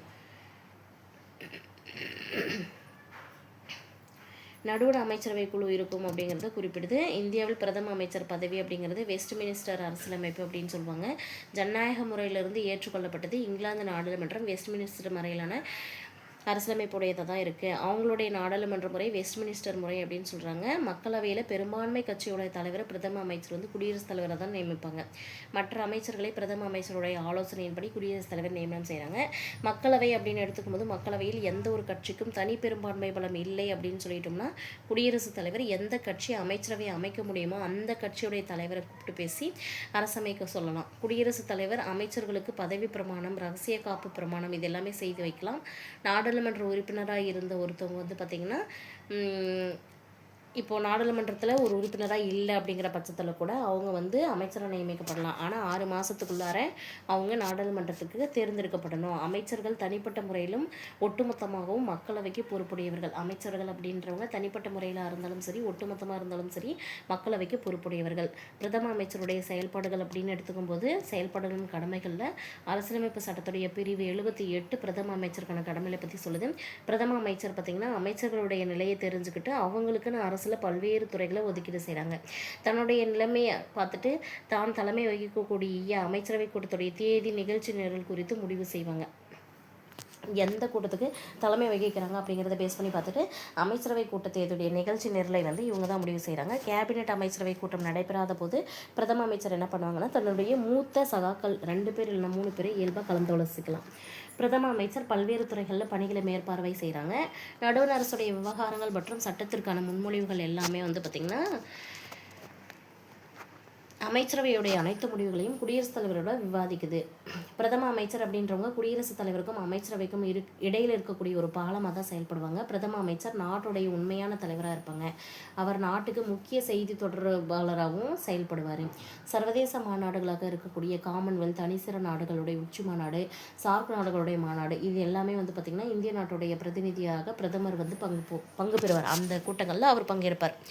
அமைச்சரவை குழு அப்படின்னு எடுத்துக்கும்போது தேர்தலுக்கு பின்னாடி பிரதம அமைச்சருடைய ஆலோசனைப்படி குடியரசுத் தலைவர் அமைச்சரவையை நியமிக்கிறாங்க. ஒட்டுமொத்த மக்களவை உறுப்பினர்களில் 15% மட்டும்தான் அமைச்சரவை உறுப்பினராக இருக்கணும் அப்படின்னு சொல்லிட்டு இந்திய அரசியலமைப்பு சட்டத்தில் வரையறை செய்யப்பட்டிருக்கு. நடுவண் அமைச்சரவையை வந்து பார்த்திங்கன்னா 2 பிரிக்கிறாங்க. நடுவண் அமைச்சர்கள் 3 தரநிலையில் பிரிக்கிறாங்க. கேபினெட் அல்லது ஆட்சிக்குழு அமைச்சர்கள், இராசாங்க அமைச்சர்கள் மற்றும் இணை அமைச்சர்கள். கேபினெட் அமைச்சர்கள் அப்படின்னா என்னென்னு தெரிஞ்சுக்கலாம். நிர்வாகத்துடைய மையக்கருவை உருவாக்கக்கூடிய மூத்த அமைச்சர்களுடைய முறைசாராத அமைப்பு தான் கேபினெட். நிர்வாகத்துடைய மையக்கருவை உருவாக்கின மூத்த அமைச்சர்களுடைய முறைசாராத அமைப்பு தான் கேபினெட். கேபினெட் அரசாங்கத்துடைய பாதுகாப்பு, நிதி மற்றும் வெளியுறவு கொள்கை, உள்துறை இது எல்லாமே முக்கியமான முடிவுகளை எடுக்கிறதுக்கு உதவுது. இராசாங்க அமைச்சர்கள் அப்படின்னு பொறுத்தவரை அமைச்சரவை குழுவில் 2வது வகை தான் இராசாங்க அமைச்சர்கள். அவங்க தங்களுக்குன்னு ஒதுக்கப்பட்ட துறைகளில் பொறுப்பு அமைச்சர்களாக செயல்படுறாங்க. ஆனால் அழைப்பு விடுத்தால் மட்டும்தான், அழைப்பு வந்தால் காரணமாக மட்டும்தான் இவங்க வந்து அமைச்சரவை கூட்டத்தில் கலந்துக்க முடியும். இராஜாங்க அமைச்சர்கள்லாம். இணையமைச்சர்கள் அப்படின்னு எடுத்துக்கும்போது அமைச்சர்களில் 3ஆவதாக இருக்கக்கூடிய இணையமைச்சர்கள் கேபினெட் அமைச்சர்கள் அல்லது இராசாங்க அமைச்சர்களுக்கு ஒப்படைக்கப்பட்ட கடமைகள் எல்லாம் செயல்படுத்தணும் அப்படின்னா அவங்களுக்கு ஹெல்ப் பண்ணுறதுக்காக இந்த இணையமைச்சர்கள் இருக்காங்க. இந்திய நாடாளுமன்றம் அப்படின்னு எடுத்துக்கும்போது நடுவண் அரசுக்கிட்ட வந்து சட்டம் இயற்றக்கூடிய ஒரு அங்கமாக நாடாளுமன்றம் திகழுது. இந்திய நாடாளுமன்றம் 3 பகுதிகள் கொண்டதாக இருக்குது. ஒன்று வந்து குடியரசுத் தலைவர், இன்னொன்று ராஜ்யசபா அதாவது மாநிலங்களவை, இன்னொன்று லோக்சபா மக்களவை. நாடாளுமன்றம் அப்படின்னு சொல்லக்கூடியதோ மாநிலங்களவை அப்படின்னு சொல்லக்கூடியதோ மேலவையும் மக்களவை அப்படின்னு சொல்லக்கூடிய கீழவையும், நாடாளுமன்றமானது மாநிலங்களவை என்னும் மேலவையும் மக்களவை என்னும் கீழவையும் கொண்டுள்ளதாக இருக்குது. இது ஒரு ஈரவை சட்டமன்றம்னு அழைக்கப்படுது. அடுத்து பார்க்கும்போது பார்த்திங்கன்னா மாநிலங்களவை அப்படிங்கிறது வந்து ராஜ்யசபா அப்படின்னு சொல்லக்கூடிய மாநிலங்களவையில் 250 உறுப்பினர்கள் இருப்பாங்க. இதில் 238 பேர் இருக்காங்க இல்லையா. 238 உறுப்பினர்கள் மாநில சட்டமன்ற உறுப்பினர்களும் யூனியன் பிரதேச சட்டமன்ற உறுப்பினர்களும் மறைமுக தேர்தல் மூலமாக ஓட்டு போட்டு தேர்வு செய்திருவாங்க. இலக்கியம், அறிவியல், விளையாட்டு, கலை மற்றும் சமூக சேவை இந்த மாதிரி துறைகளில் இருக்கக்கூடிய சிறந்த அறிவு மற்றும் செயல்முறை அனுபவம் கொண்ட ஒரு 12 உறுப்பினர்களை குடியரசுத் தலைவர் நியமனம் செய்கிறாங்க. மாநிலங்களவை உறுப்பினராக மாறணும் அப்படின்னா அதுக்கான தகுதிகள் கொடுத்துருப்பாங்க பாருங்கள். இந்திய குடிமகன், 30 வயது பூர்த்தி அடைந்தவர், அரசாங்கத்தில் ஊதியம் பெற பறவையில் இருக்கக்கூடாது, மனநிலை சரியில்லாதவராகவோ பெற்ற கடனை திரும்ப தர முடியாதவராகவோ அவர் இருக்கக்கூடாது, மக்களவையிலோ அல்லது எந்த ஒரு சட்டமன்றத்திலோ உறுப்பினராகவும் இருக்கக்கூடாது. அதுவே மாநிலங்களவை உறுப்பினருடைய பதவிக்காலம் அப்படின்னு பார்க்கும்போது மாநிலங்களவை ஒரு நிரந்தர அவை, அதனை கலைக்க முடியாது. மாநிலங்களவை உறுப்பினருடைய பதவிக்காலம் 6 ஆண்டுகள். அதோடைய உறுப்பினர்களில் 3ல் ஒரு பகுதியினர் வந்து ஒவ்வொரு 2 வருஷத்துக்கு பிறகு அவங்க என்ன பண்ணுவாங்க அப்படின்னு பார்த்திங்கன்னா ஓய்வு பெறும்போது அதில் இருக்கக்கூடிய காலியிடங்களை ஒவ்வொரு அப்பையும் ஃபினிஷ் பண்ணுவாங்க. காலியிடங்கள் புதிய உறுப்பினர்களை கொண்டு நிரப்புவாங்க. துணை குடியரசுத் தலைவர் பதவி வழி மாநிலங்களவையுடைய தலைவராக தான் செயல்படுவார். மாநிலங்களவைக்கு துணைத் தலைவர் வந்து என்ன பண்ணுவாங்க அப்படின்னா உறுப்பினர்கள் மூலமாக தேர்ந்தெடுக்கப்படுவாங்க. தேர்தல் அப்படின்னு பார்க்கும்போது தேர்ந்தெடுக்கப்பட்ட மாநில சட்டமன்ற உறுப்பினர்களால் தான், அதாவது எம்எல்ஏஸ் இருக்காங்க இல்லையா, அவங்க மூலமாக ஒற்றை மாற்று வாக்கு மூலம் விகிதாச்சார பிரதிநிதித்துவ முறையில் மாநிலங்களவையோட உறுப்பினர்கள் வந்து தேர்ந்தெடுக்கப்படுறாங்க. இந்த மாநிலங்களுடைய உறுப்பினர்கள் வந்து தேர்வு செய்யும் போது தேர்தல் முறை அப்படிங்கிறது மறைமுக தேர்தலாக நடத்தப்படுது. இவங்க வந்து மக்களால் நேரடியாக தேர்வு செய்யப்படுவது கிடையாது. நிதி மசோதா அப்படின்னு எடுத்துக்கும் போது நிதி மசோதாவை திருத்தம் செய்யவோ அல்லது நிராகரிக்கவோ மாநிலங்களவைக்கு அதிகாரம் கிடையாது. மக்களவையில் மட்டும்தான் வந்து நிதி மசோதாக்களை வந்து அறிமுகப்படுத்த முடியும். இந்த மசோதாக்கள் மாநிலங்களவையோட ஒப்புதலோட சட்டமாக மாற்றும். ஆனால் மாநிலங்களவையில் 14 நாளுக்கு உள்ள ஒப்புதல் கொடுக்கணும். அப்படி 14 நாள் மாநிலங்களவையில் ஒப்புதல் தரலை அப்படிங்கிற பட்சத்தில் அவங்க ஒப்புதல் வாங்காமையே சட்டமாக மாறிடும். மாநிலங்களவையில் சட்ட திருத்தத்திற்கான முன்மொழிவுகள் எல்லாம் மக்களவை கருத்தில் எடுத்துக்க வேண்டிய அவசியம் இல்லை. எந்த முன்மொழிவுகளையும் மக்களவை வந்து நிராகரிக்க செய்யலாம். மக்களவை அப்படின்னு எடுத்துக்கும்போது மக்களவை அப்படிங்கிறது மக்களால் தேர்வு செய்யப்பட்ட பிரதிநிதிகள் கொண்ட அவை தான். இந்திய நாடாளுமன்றத்துடைய புகழ்மிக்க அவையாக இருக்குது. மக்களவைக்கு அதிகபட்சமாக எவ்வளோ உறுப்பினர்கள் தேர்வு செய்யப்படுவாங்க அப்படின்னு பார்க்கும்போது 552. இப்போ எவ்வளோ பேர் இருக்காங்க அப்படின்னு பார்க்கும்போது 530 ப்ளஸ் ஒரு 13 உறுப்பினர்கள் யூனியன் பிரதேசங்கள்லேருந்து தேர்ந்தெடுக்கப்படுறாங்க. சரியா, 530 + 13 அப்படின்னு எடுத்துக்கிட்டோம்னா 543 உறுப்பினர்கள். அது மட்டும் இல்லாமல் ஒரு 2 ஆங்கிலோ இந்திய உறுப்பினர்கள் குடியரசுத் தலைவர் நியமிக்கிறாங்க. மொத்தம் 545, அதிகபட்சம் 552. மக்களவையில் ஒரு உறுப்பினராக வரணும் அப்படின்னா அதுக்கான தகுதியும் இந்திய குடிமகனாக இருக்கணும், 25 வயது நிறைவடைந்தவராக இருக்க வேண்டும், அவருடைய பெயர் வந்து நாட்டில் ஏதாவது ஒரு பகுதியில் வாக்காளர் பட்டியலில் இடம்பெற்றிருக்க வேண்டும். நடுவண் அரசு மாநில அரசு அலுவலகங்களில் ஊதியம் பெறும் பதவியில் இருக்கக்கூடாது. மனநிலை சரியில்லாமையோ அல்லது பெற்ற கடனை திரும்ப செலுத்த முடியாமலோ இருக்கக்கூடாது. இந்த மக்களவை உறுப்பினர்களுடைய பதவிக்காலம்னு எடுத்துக்கும் போது மக்களவை தன்னுடைய முதல் கூட்டத்திலிருந்து 5 வருஷம் செயல்படும். ஆனால் அந்த 5 வருஷம் முடியறதுக்குள்ளாரே பிரதம அமைச்சருடைய ஆலோசனை பேரில் குடியரசுத் தலைவர் மக்களவையை கலைக்கவும் செய்யலாம். இந்திய அரசியலமைப்புடைய அவசரநிலை சட்டம் இருக்கு இல்லையா, அந்த அவசரநிலை சட்டத்தின்படி மக்களவையில் போயிட்டு நம்பிக்கையில்லா வாக்கெடுப்பில் எந்த ஒரு கட்சிக்கும் கூட்டணிக்கும் பெரும்பான்மை இல்லாத பட்சத்தில் குடியரசுத் தலைவர் என்ன பண்ணுவார் அப்படின்னா மக்களவையை கலைப்பார். மக்களவை தேர்தல் அப்படின்னு பார்க்கும்போது மக்கள் தொகையின் அடிப்படையில் தான் உருவாக்கப்பட்ட நாடாளுமன்ற தொகுதிகளில் இருந்து மக்களால் நேரடியாக மக்களவை உறுப்பினர்கள் தேர்வு செய்யப்படுறாங்க. மக்களவை தேர்தலுக்குன்னு சொல்லிட்டு சில ஏற்பாடுகள், மேற்பார்வையிடுதல், நடத்துதல், இந்த மாதிரியான பணிகள் எல்லாமே இந்திய தேர்தல் ஆணையம் தான் மேற்பார்வை செய்வாங்க. ஒரு எலெக்ஷன் நடக்குது அப்படின்னா அந்த எலெக்ஷனை நடத்துறது, அவங்களுக்கான சின்னம் ஒதுக்கீடு செய்கிறது, மேற்பார்வை செய்கிறது எல்லாமே இந்திய தேர்தல் ஆணையம் தான் இருக்கும். மக்களவை உறுப்பினர்களை தேர்ந்தெடுக்கிறதுல பார்த்தீங்கன்னா வயது வந்தோர் வாக்குரிமை தான் பின்பற்றப்படுகிறது. வாக்காளர்களாக பதிவு செய்யப்பட்ட ஒவ்வொரு 18 வயது நிரம்பிய இந்திய குடிமகனும் எல்லாருமே தங்களுடைய பிரதிநிதிகளை வந்து தேர்ந்தெடுக்க தகுதியுடையவர்களாக இருக்காங்க. மக்களவையுடைய செயல்பாடுகள்னு பார்க்கும்போது அனைத்து மசோதாக்களையுமே மக்களவையில் அறிமுகப்படுத்த முடியும், நிறைவேற்றவும் முடியும். ஆனால் நிதி மசோதா பார்த்திங்கன்னா மக்களவையில் மட்டும்தான் முடியும், மாநிலங்களவையில் முடியாது. குடியரசுத் தலைவர், உச்சநீதிமன்ற நீதிபதிகள் இருக்காங்களே, இவங்களுடைய பதவி நீக்க விவகாரங்களில் இந்த மாநிலங்களவையை விட மாநிலங்களவை மாதிரி மக்களவை வந்து அதிகாரம் பெற்றதாக இருக்கும். அரசியலமைப்பு சட்ட திருத்தம் இல்லைக்கு அதுக்காக எந்த ஒரு மசோதாவை நிறைவேற்றினாலுமே மாநிலங்களவை மாதிரி தான் மக்களவையும் சமமான அதிகாரம் பெற்றதாக இருக்கும். மக்களவையோட உறுப்பினர்கள் குடியரசுத் தலைவர், துணை குடியரசுத் தலைவர் ஆகியோரை தேர்ந்தெடுக்கக்கூடிய அதிகாரம் பெற்றவர்களாக இருக்காங்க. நம்பிக்கையில்லாத தீர்மானம் மக்களவையில் மட்டும்தான் அறிமுகப்படுத்த முடியும். முக்கியமானது, தமிழகத்திலிருந்து நாடாளுமன்றத்துக்கு தேர்வு செய்யப்படுகிறவரும் மாநிலங்களவைக்கு ஒரு 18 உறுப்பினர்களும் மக்களவைக்கு ஒரு 31 உறுப்பினர்களும் தேர்வு செய்யப்படுறாங்க. சபாநாயகர் அப்படின்னு எடுத்துக்கும்போது மக்களவைக்கு ஒட்டுமொத்த அவைக்கும் தலைமையேற்று வழி நடத்துகிறவங்க சபாநாயகர் தான். அவர் மக்களவை உறுப்பினர்களால் தான் தேர்வு செய்யப்படுவாங்க. நாடாளுமன்ற மக்களாட்சியில் சபாநாயகருடைய பதவி வந்து ஒரு முக்கியமான இடத்தை வகிக்குது. மக்களவை கலைக்கப்படுது அப்படிங்கிற பட்சத்தில் புதிய சபாநாயகர் தேர்ந்தெடுக்க வரைக்கும் அவர் அந்த பதவியிலே நீடிப்பார். நாடாளுமன்ற 2 அவைகள் இருக்குல்லையே, அந்த கூட்டத்திற்கு தலைமை வகிப்பாங்க. அவர் ஒரு மசோதாவை நிதி மசோதாவா அல்லது சாதாரண மசோதாவா அப்படின்னு தீர்மானம் செய்து அந்த அதிகாரம் வந்து அவருக்கு தான் இருக்கும். சபாநாயகர் பதவி காலியாக இருந்துச்சுன்னா அவர் வருகை புரியாத போதோ துணை சபாநாயகர் மக்களவைக்கு தலைமையேற்று நடத்துவார். நாடாளுமன்ற கூட்டத்தொடர் பார்த்திங்கன்னா 3 கூட்டத்தொடர் இருக்கும். நிதிநிலை அறிக்கை கூட்டத்தொடர் பிப்ரவரியிலிருந்து மே வரைக்கும் நடக்கிறது நிதிநிலை அறிக்கை கூட்டத்தொடர். மழைக்கால கூட்டத்தொடர் வந்து ஜூலைலேருந்து செப்டம்பர் வரைக்கும். குளிர்கால கூட்டத்தொடர் அப்படிங்கிறது வந்து நவம்பர்லேருந்து டிசம்பர் வரைக்கும். நாடாளுமன்றத்துக்குன்னு இருக்கக்கூடிய அதிகாரங்கள், செயல்பாடுகள் அப்படின்னு எடுத்துக்கும்போது இந்திய நாடாளுமன்றம் சட்டம் இயற்றுதல், நிர்வாகத்தை மேற்பார்வையிடுவதில், வரவு செலவு திட்டத்தை நிறைவேற்றுறது. சரியா? இந்திய நாடாளுமன்றம் அப்படின்னு பார்க்கும்போது சட்டம் இயற்றுதல், நிர்வாகத்தை மேற்பார்வையிடுதல், வரவு செலவு திட்டத்தை நிறைவேற்றுதல், பொதுமக்கள் குறைகளை போக்குதல், வளர்ச்சி திட்டங்கள், சர்வதேச உறவுகள், உள்நாட்டு கொள்கைகள், இது எல்லாத்தையும் விவாதிக்கிறது அப்படின்னு சொல்லிட்டு பல்வேறு பணியை செய்கிறாங்க. நாடாளுமன்றம் குடியரசுத் தலைவர் மேலே இருக்கக்கூடிய அரசியல் குற்றச்சாட்டுகளை எல்லாம் விசாரிக்குது. உச்சநீதிமன்ற, உயர்நீதிமன்ற நீதிபதிகள், தலைமை தேர்தல் ஆணையர், இந்திய தலைமை கணக்கு தணிக்கையாளர் சிஏஜி இருக்காங்க இல்லையா, இவங்க எல்லாரையுமே வந்து அரசியலமைப்பு சட்ட விதிமுறைகள் என்பதை பதவி நீக்கம் செய்யவும் அதிகாரம் பெற்றிருக்குன்னு சொல்கிறாங்க. மாநிலங்களின் எல்லைகளை மாற்றி அமைப்பதற்கு நாடாளுமன்றத்துக்கு தான் அதிகாரம் இருக்குது. இந்திய அரசுடைய தலைமை வழக்குரைஞர் அப்படின்னு பார்க்கும்போது இந்திய அரசியலமைப்பு சட்டப்பிரிவு 76 ஆர்டிகல் பேஸ் பண்ணி இந்திய அரசுடைய தலைமை வழக்குரைஞரை நியமிக்கலாம் அப்படின்னு வழிவகை செய்யுது. இவங்க நாட்டுடைய உயர்ந்த சட்ட அதிகாரியாக இருக்காங்க. இந்திய குடியரசுத் தலைவரால் தான் இவர் நியமனம் செய்யப்படுறாரு. உச்சநீதிமன்ற நீதிபதிக்கு தேவையான தகுதிகளை இவர்கிட்ட கொண்டிருக்க முடியும்.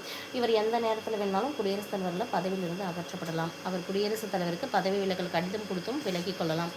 இந்திய அரசுடைய தலைமை வழக்கறிஞருக்கு அதிகாரங்கள், பணிகள்னு பார்க்கும்போது குடியரசுத் தலைவரால் குறிப்பிட்ட சட்ட விவகாரங்கள் மீது இந்திய அரசாங்கத்துக்கு ஆலோசனை தராங்க. இந்தியாவில் இருக்கக்கூடிய எல்லா நீதிமன்றங்களையும் போய் வழக்காடும் உரிமை இவருக்கு இருக்குது. நாடாளுமன்ற 2 அவையிலும் செயல்முறைகளிலும் பேசுவதற்கு, பங்கு கொள்வதற்கும் உரிமை இருக்குது. நாடாளுமன்றத்தின் 2 அவைகள் கூட்டத்திலோ அல்லது எந்த ஒரு கூட்டுக்குழு கூட்டத்திலோ வாக்குரிமை வந்து இவருக்கு கிடையாது. வாக்குரிமை இல்லாமல் தான் இவர் இடம்பெறுவார். நாடாளுமன்ற உறுப்பினர் ஒருவருக்கு கிடைக்கக்கூடிய எல்லா சலுகைகள், சட்ட விலக்களிப்புகள் எல்லாம் இவங்களுக்கும் இருக்கும். ஆனால் வாக்குரிமை மட்டும் இருக்காது. நீதித்துறை அப்படின்னு எடுத்துக்கும்போது நடுவண் அரசாங்கத்துடைய 3வது அங்கமாக செயல்படுவது நீதித்துறை. குடிமக்களுடைய உரிமைக்காகவும் சுதந்திரத்திற்காகவும் பாதுகாப்பதற்கு நீதித்துறை ரொம்ப முக்கியமான பங்கு வகிக்கிறாங்க. உச்சநீதிமன்றம் அப்படின்னு பார்க்கும்போது இந்திய அரசியலமைப்பு சட்டத்துடைய பாதுகாவலன் தான் உச்சநீதிமன்றம். நடுவண் மற்றும் மாநில அரசுடைய சட்டமன்ற நிர்வாக பிரிவுகளிலிருந்து நீதித்துறையை தன்னாட்சி பெற்று விளங்க கிடைக்கிது. ஒருங்கிணைந்த நீதித்துறை அப்படிங்கிறது நாடு முழுசும் நீதித்துறை ஒற்றை அதிகார பகிர்வு கொண்டதாக இருக்கிறதுனால தான் குடிமக்களுடைய உரிமைகளையும் சுதந்திரத்தையும் பாதுகாக்கிறதுல நீதித்துறை வந்து முக்கிய பங்கு வகிக்குது அப்படின்னு கொடுத்துருக்காங்க. உச்சநீதிமன்றம் பார்த்திங்கன்னா புதுதில்லியில் அமைஞ்சிருக்கக்கூடிய உச்சநீதிமன்றம் 1950 ஜனவரி 28ஆம் நாள் துவங்கப்பட்டது. 1935ஆம் ஆண்டு இந்திய அரசு சட்டத்துக்கு கீழே நிறுவப்பட்ட கூட்டாட்சி நீதிமன்றம் வந்து தொடர்ந்து உருவாக்கப்பட்டது. 1935 கூட்டாட்சி நீதிமன்றம் தொடங்கியிருப்பாங்க. அதை பேஸ் பண்ணி தான் 1950 ஜனவரி 28 உச்சநீதிமன்றம் வந்து நடைமுறைக்கு வந்திருக்கும். உச்சநீதிமன்றத்துடைய அமைப்பு எப்படி இருக்குன்னு பார்க்கும்போது 1950ஆம் ஆண்டு அரசியலமைப்பு தொடக்கத்தில் ஒரு தலைமை நீதிபதி ப்ளஸ் 8 நீதிபதிகள் இருக்கக்கூடியதாக உச்சநீதிமன்றம் இருந்தது. நீதிபதிகள் எப்படி நியமிக்கப்படுறாங்கன்னு பார்க்கும்போது இந்திய உச்சநீதிமன்றத்துடைய தலைமை நீதிபதியை குடியரசுத் தலைவர் நியமிக்கிறாங்க. மற்ற நீதிபதிகளை வந்து தலைமை நீதிபதியை தலைவராய் கொண்ட மூத்த நீதிபதிகள் குழு தான் அந்த ஆலோசனை கொடுத்த பிறகு குடியரசுத் தலைவர் மூலமாக நியமிக்கப்படுறாங்க. உச்சநீதிமன்றத்துடைய தகுதிகள் அப்படின்னு எடுத்துக்கும் போது இந்திய குடிமகனாக உச்சநீதிமன்றத்துக்கு நீதிபதியாக மாறுறாங்க இல்லையா, அவங்களுக்கு என்ன தகுதி இருக்கணும் அப்படின்னு பார்க்கும்போது அவர் ஒரு இந்திய குடிமகனாக இருக்கணும். 5 ஆண்டுகள் வந்து உயர்நீதிமன்றத்தில் நீதிபதி பதவி வகித்தவங்களாக இருக்கணும். அதே மாதிரி 10 வருஷம் உயர்நீதிமன்றத்தில் வழக்குரைஞர் பதவி வகித்தவங்களாக இருக்கணும். குடியரசுத் தலைவர் பார்வையில் சிறப்புமிக்க ஒரு சட்ட வல்லுநராகவும் அவர் இருக்கணும். தற்காலிக அடிப்படையில் உச்சநீதிமன்ற நீதிபதிகளை நியமிக்கிற அரசியலமைப்பு சட்டம் வழிவகை செய்யுது. உச்சநீதிமன்ற தலைமை நீதிபதி உட்பட எல்லா நீதிபதிகளுமே 65 வயது வரை பதவியில் நீடிப்பாங்க. உச்சநீதிமன்ற நீதிபதிகள் தங்களுடைய பதவிகாலம் முடிகிறதுக்கு முன்பாகவே குடியரசுத் தலைவர்கிட்ட போய் பதவி விலகல் கடிதம் கொடுத்தும் பதவி விலகலாம். பெரும்பான்மையான ஒரு குற்றம் புரிஞ்சுட்டாங்க அப்படின்னு சொன்னால் கண்டன தீர்மானம் மூலமாக உச்சநீதிமன்ற நீதிபதியை பதவியிலிருந்து நீக்கக்கூடிய அதிகாரம் நாடாளுமன்றத்துக்கும் இருக்குது. உச்சநீதிமன்றத்துடைய நிரந்தர தலைமையிடம் அப்படின்னு பார்க்கும்போது புதுதில்லியில் இருக்குது. ஆனால் ஏதாவது ஒரு ரீசனுக்காக இந்திய குடியரசுத் தலைவர் என்ன பண்ணலாம் அப்படின்னா இந்த தலைமை நீதிபதி முடிவுப்படி வேறு எந்த மாநிலத்தில் கூட எந்த இடத்துலையும் கூட இந்த நீதிமன்ற அமர்வை அமைக்க முடியும். உச்சநீதிமன்றத்துடைய அதிகாரங்கள் பணிகள்னு பார்க்கும்போது தனக்கே உரிய நீதி வரையறையில் உச்சநீதிமன்றத்துக்கு நேரடியாக வரக்கூடிய வழக்குகளை தானே தீர்த்து வைக்கக்கூடிய வரையறை இருக்குது. இந்திய அரசுக்கும் மற்ற ஒரு மாநிலம் அல்லது மற்ற மாநிலங்களுக்கு இடையிலான சிக்கல்களை தீர்க்குது. 2 அல்லது அதுக்கு மேற்பட்ட மாநிலங்களுக்கு சிக்கலை தீர்க்குது. அடிப்படை உரிமைகள் நடைமுறைப்படுத்துவது தொடர்பாக எழக்கூடிய சிக்கல்களையும் உச்சநீதிமன்றம் வந்து தனக்கே உரிய வரையறையின்படி தீர்க்குது. அடிப்படை உரிமைகள் நடைமுறைப்படுத்த நீதி பேராணைகள் எல்லாம் உச்சநீதிமன்றம் கொண்டு வருது. எத்தனை நீதி பேராணைகள் அப்படின்னு பார்க்கும்போது 5 நீதி பேராணைகள். அடுத்து மேல்முறையீட்டு நீதி வரையறை என்னன்னு பார்க்கும்போது உச்சநீதிமன்றம் தான் நாட்டில் இருக்கக்கூடிய இறுதி மேல்முறையீட்டு நீதிமன்றம். மாநில உயர்நீதிமன்றங்கள் வந்து பார்த்திங்கன்னா உரிமையியல், குற்றவியல் மற்றும் அரசியலமைப்பு வழக்குகள் மீது தீர்ப்புகளுக்கு எதிரான மேல்முறையீட்டு வழக்குகளை உச்சநீதிமன்றம் தான் விசாரணை செய்கிறாங்க. அந்த மாதிரி வழக்குகளை விசாரித்து வழக்குகளை தீர்ப்பதற்காக அரசியலமைப்பு சட்டப்படி மேலும் சட்ட விளக்கம் உணரும் பட்சத்தில் உயர்நீதிமன்றம் என்ன பண்ணும் அப்படின்னா சான்றிதழ் கொடுக்கும்போது மட்டும்தான் அந்த வழக்குகளை கொண்டு போய் உச்சநீதிமன்றத்தில் வந்து ஆஜர்படுத்த முடியும். ஆலோசனை நீதி வரையறை அப்படின்னு பார்க்கும்போது பொது முக்கியத்துவம் வாய்ந்த எந்த ஒரு சட்டமோ இல்லது உண்மையோ இருந்ததுன்னா அது மேலே உச்சநீதிமன்றத்துடைய கருத்தை பெற அரசியலமைப்பு சட்டம் குடியரசுத் தலைவருக்கு அதிகாரம் கொடுத்துருக்கு. அதே போல் வந்து இதோடைய நீதி வரையறை மற்ற நீதி வரையறைன்னு பார்க்கும்போது உச்சநீதிமன்றம் பிறப்பிக்கும் ஆணை இந்தியாவின் அனைத்து பகுதியில் உள்ள நீதிமன்றங்களையும் கட்டுப்படுத்தும். குடியரசுத் தலைவரின் ஒப்புதல் பெற்று நீதிமன்றத்துடைய பொதுவான செயல்முறைகள் எல்லாத்தையும் மொழிமுறைகளையும் ஒழுங்குபடுத்தக்கூடிய விதிகளை உருவாக்குவதற்கு உச்சநீதிமன்றத்துக்கு அதிகாரம் இருக்குது. நீதி புனராய்வு அப்படின்னு எடுத்துக்கும் போது ஒரு சட்டத்தை வந்து அரசியலமைப்பு சட்டத்துக்கு புறம்பானது அல்லது முரணானது அப்படின்னு சொல்லி அறிவிக்கக்கூடிய அதிகாரம் உச்சநீதிமன்றத்துக்கிட்ட தான் இருக்குது. இது நீதி புனராய்வு, அதாவது நீதிமன்ற மறு ஆய்வு அதிகாரம் அப்படின்னு சொல்கிறாங்க. பின்வரும் தனிப்பட்ட நீதிமன்ற மறு ஆய்வு அதிகாரங்களை உச்சநீதிமன்றம் வந்து பெற்றிருக்குன்னு சொல்கிறாங்க. நடுவண் அரசு மற்றும் மாநிலங்களிடையே பிரச்சனைகளுக்கோ அல்லது அரசியலமைப்பு சட்டத்தால் ஏற்படக்கூடிய சந்தேகங்கள் மற்றும் கருத்து வேறுபாடுகளை விளக்குவதற்கு, அடிப்படை உரிமைகளை பாதுகாப்பதற்கு மாநில சட்டமன்றங்களை இயற்றும் சட்டங்கள் அரசியலமைப்பு சட்டத்துக்கு முரணாக இருக்கும்போது அதை அறிவிப்பதற்கும் உச்சநீதிமன்றம் வந்து அதிகாரம் பெற்றுள்ளது.